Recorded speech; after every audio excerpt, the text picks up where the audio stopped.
Hi there, my name is Harmony, and in this video I'm going to walk you guys through the steps of installing MySQL on your system.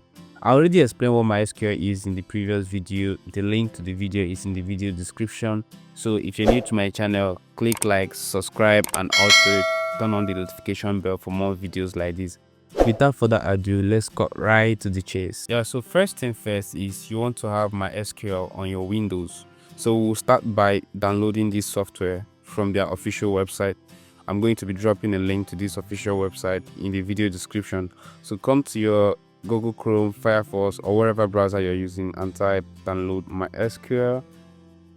So this is going to give you, a few options on the Google result page. So from here, you choose MySQL downloads. Now this is going to take you to their official website where you can see, multiple options too. Then from here, you select MySQL Community GPL downloads. Now this is going to take you straight to, the community downloads, and you choose MySQL installer for Windows. So this is the specific installer meant for Windows. And from here, as you can see, we have two files. So we have the MySQL, the MSI installer, which is 2.1 MB, and we also have the one of 353 0.7 MB. So the difference here is that this is an online installer, while this is an offline installer. If you download this, you need internet to install it on your system. If you download this, you don't need internet. So I'm going to download this.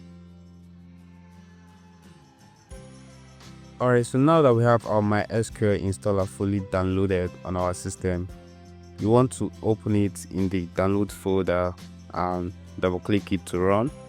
Here is the installation wizard, and it's going to give you options like setup types to choose from. So from these options, we want to choose full.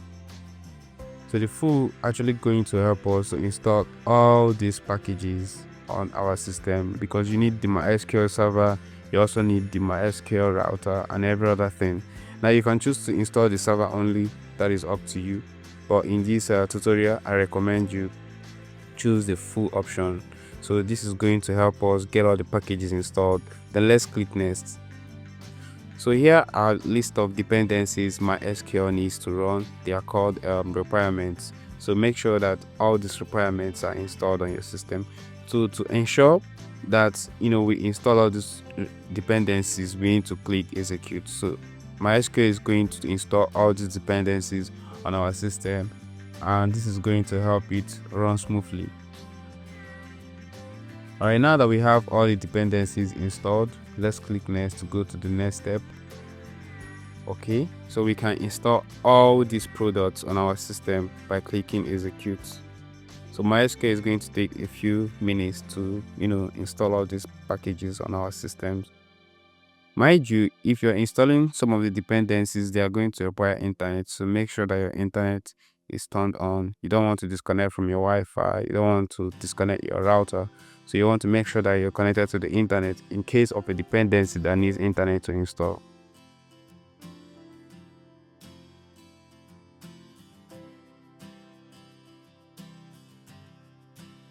Now we have all the products installed, and let's go ahead and click next.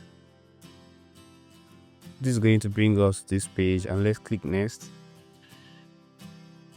Now this is the default configuration of MySQL, and I recommend not to touch it as you. So just click next to go to the next step. Now on this page, you'll notice that MySQL gives you two options: the encrypted password option, and also the authentication method that returns the old MySQL compatibility. So we are going to make use of the first one, which is also the recommended one. So let's click next. On the accounts and roles, you're meant to set a password. So this password is going to be used to connect to the MySQL server. So make sure you write it down somewhere, or make sure that this is a password that you're very familiar with. You don't want to use a password that you can't easily remember.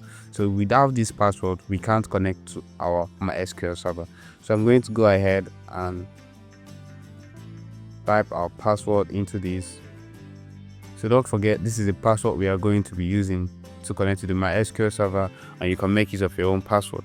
So let's click next to go to the next step. Next. next, and execute. So this is going to take a few seconds to run, and boom, we have MySQL fully installed on our Windows computer. Alright, so after the installation, restart your computer.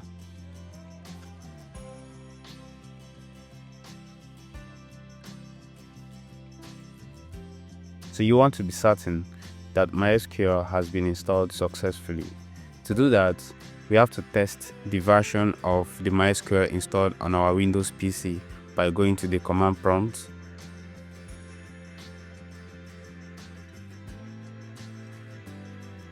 and type this command, mysql -- version. Now this is supposed to give us the version of MySQL installed on our computer, but in this case we are getting the error message that MySQL is not recognized as an internal or external command. So this means that MySQL has not been added to the environmental variables. So to do that, we have to set the environment variables on our Windows. So go to the search and type environment variables.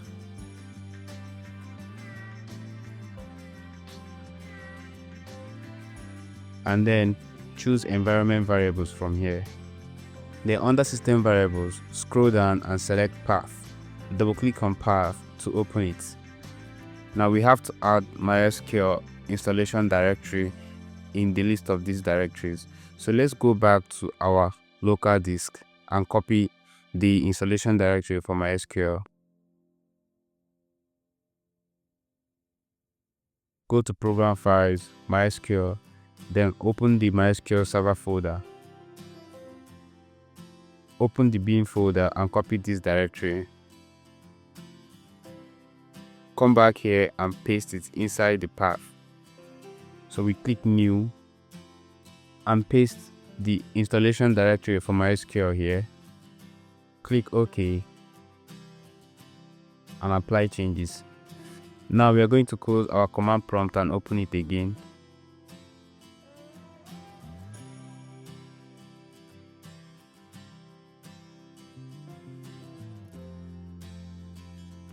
Now when I type MySQL -- version, I expect to see the version of MySQL installed on our Windows PC. As you can see, the version of MySQL installed on our PC is version 8.0.42, just like we downloaded from the official website. So let's open Workbench. As you can see, Workbench is one of the products installed by the MySQL package we downloaded from the official website. So I'm going to click this to open the Workbench.